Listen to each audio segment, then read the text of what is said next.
Fire away, John. Well, let's start with the last two throws that you had. The first one to Brian and then the second one to Josh. If you can just kind of go over what on each of those throws, what you've seen. Brian did a phenomenal job creating separation versus man coverage, running the route the way we had wanted him to, and the protection was a little loose, and so I really didn't get a chance to see it. I really just threw it to a spot and got hit, and then you're just kind of waiting for a reaction, trying to look through guys' legs on the ground to see what happened. You know, man coverage, you can just trust it and put it out there, and Brian did a phenomenal job coming down with the ball.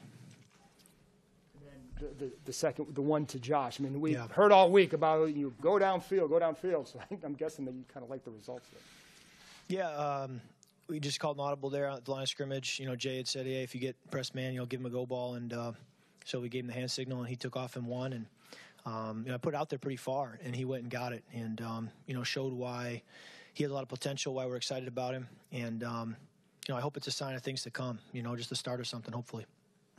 Situationally, obviously, with those two balls, you have to let them go, whereas earlier in the game, you're more patient trying to read out the defense. Is there almost a mental freedom to knowing, I've got to let it go here? There's certainly, we talk about situational awareness all offseason. I was asked, what do you got to get better at? And I said situational awareness. There's times where you do have to throw the ball in the double coverage, and it's not a bad decision. There's times where you have two guys in your face, and you still can let it go, even though it's blind, because the situation dictates you got to take a chance. And, if you come down with an interception, you shrug your shoulders, and you say, I'm doing what I need to do. But fortunately, there was separation. The guy was open. He made the play. And, you have to be a little more aggressive in that moment against man coverage. If it's zone, you can't make that throw. But man coverage, you had a chance. Josh doesn't talk to us a whole lot. It's just not in his personality. Right. But when you guys, he makes a play like that, the celebration is, emphatic from you guys. What is it about him that we don't get to see that makes you guys such big fans of him? Yeah, Josh is a laid-back personality. He doesn't give me much either. But he is a competitor, and there's a confidence there, a quiet confidence. And when he does make a play, it comes out. The emotion comes out. And, he's got a chance to be a great player in this league. We just have to continue to develop him and then give him opportunities. And it's still very early, in his career. He's pretty much halfway through what would be his rookie year. So, it's exciting to think what could be down the road, but we got a lot of work to do to get there. Wow, what a game. Could you talk a little bit about the fight offensively by this team and also on the defensive side of the ball? First of all, so proud of our defense. They kept us in the game. If they hadn't have stood up so well, play in and play out, that game could have gotten away from us. And then on offense, it was a lot of adversity. The injuries made things tough, and we felt like we just had to keep grinding. And you never know when your defense is able to keep you in the game, your special teams, that you may have an opportunity in the fourth quarter. And we found a way. It wasn't easy, but I was just proud of the resilience, the character, the grit.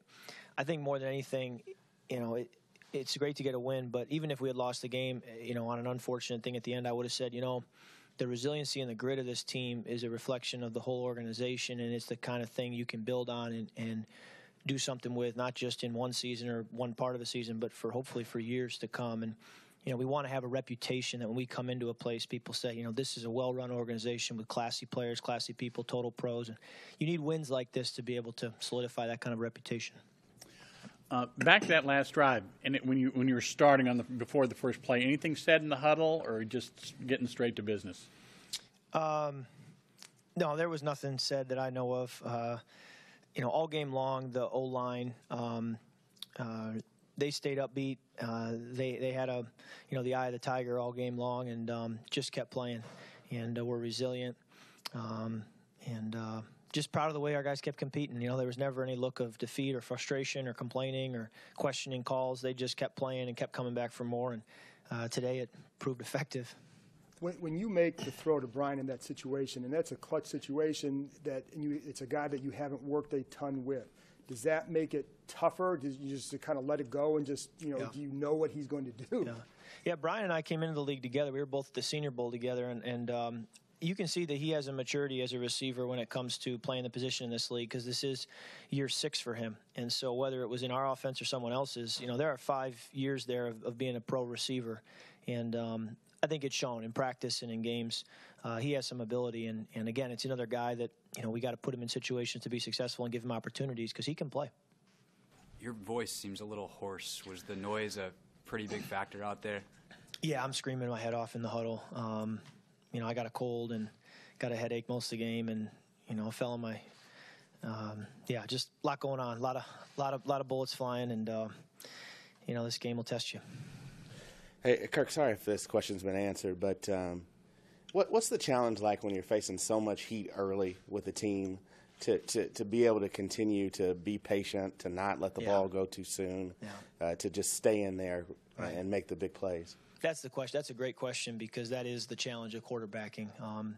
Anybody can go out there and 7-on-7 and look pretty good, and very few of us can go out there with no time and still be effective. So there's a balance in there of when the protection's a little loose, how much do you trust it still and go through your reads? How much do you try to leave the pocket and basically quit on the read right away? Finding that balance is really hard, and all game long, it was a tug of war a little bit, trying to figure out, do I stay in here and trust it, or do I give up on it and just try to go make a play outside the pocket? And fortunately, our defense kept us in it, where a few of the sacks I took and a few of the times where it broke down didn't come back to hurt us in the long run. Kirk, you alluded to this already in saying you were screaming the whole game, but so much was made about how loud this is here, and you had 4 fairly unfamiliar offensive linemen. Could you just paint a picture, I guess, of how difficult the conditions were between the snow, rain, wind, noise, unfamiliar teammates, I guess, and then the 6 sacks, perhaps? Yeah, I mean, you said it. It was a long list of adversity today. Fortunate that the rain, sleet, snow died down, because I was having a hard time gripping the football initially early with how cold it was, combined with the moisture. But, I sometimes calling the play in the huddle, I didn't know how they heard me, because it was so loud I could barely hear myself. But I guess they're reading my lips. And it's a tough game, played by tough people. And our offensive line showed that today. It wasn't perfect by any means. None of us were. But just keep coming back for more, and trust that if you do that, good things will happen. Thanks, Kirk. All right. Thank you, guys.